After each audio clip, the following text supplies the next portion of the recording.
now, Nina's telling me this is a tough question, so I'll do my best. So David Shakiro from Frisco, Texas says, is piranha kosher? Wiki said piranha, and even barracudas are kosher, yet they are scavenger species. Tuna, for example, have very few scales, yet nevertheless are considered kosher fish. Although many kosher fish are completely covered with scales, halakha requires only a minimum number of scales to accord a fish kosher status. So yeah, I've definitely not made any kind of a deep dive on this. I mean, most fish eat other fish, right? I think 9/10 of the fish population in the ocean ends up getting eaten by another fish. So the question of, this idea that, well, if it eats dead things, it must not be kosher. I don't think we know that, right? We don't know that when it comes to fish.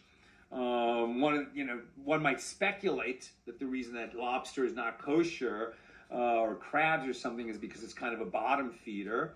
But no reason like that was given by the Torah, right? The Torah just says what it says, and we do it because God said so.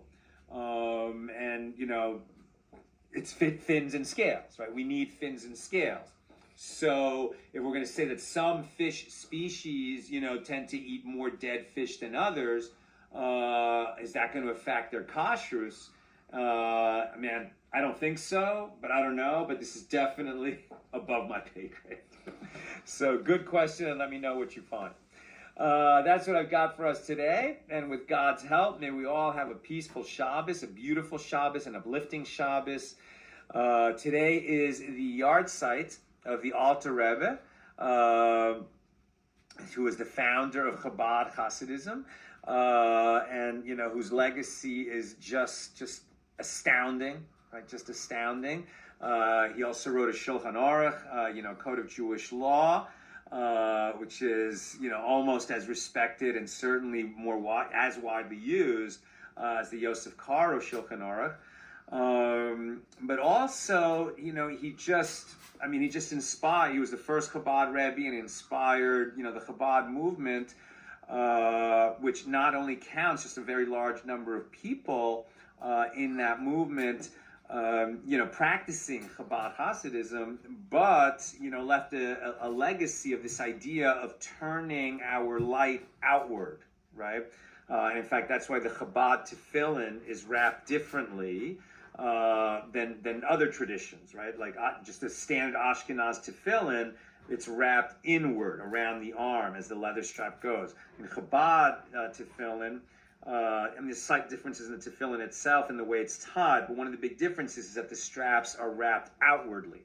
And it's this idea of sharing our Jewish wisdom, sharing what's beautiful in Torah, and bringing it to Jews everywhere and to people everywhere.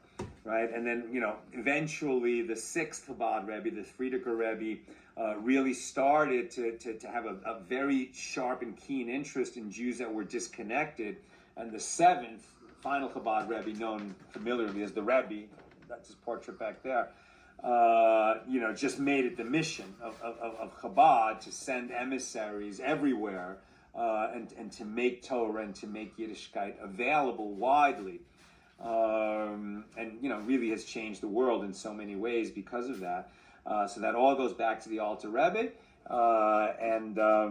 we honor him, and he's inspired me, and Chabad Hasidism has inspired me in so many ways.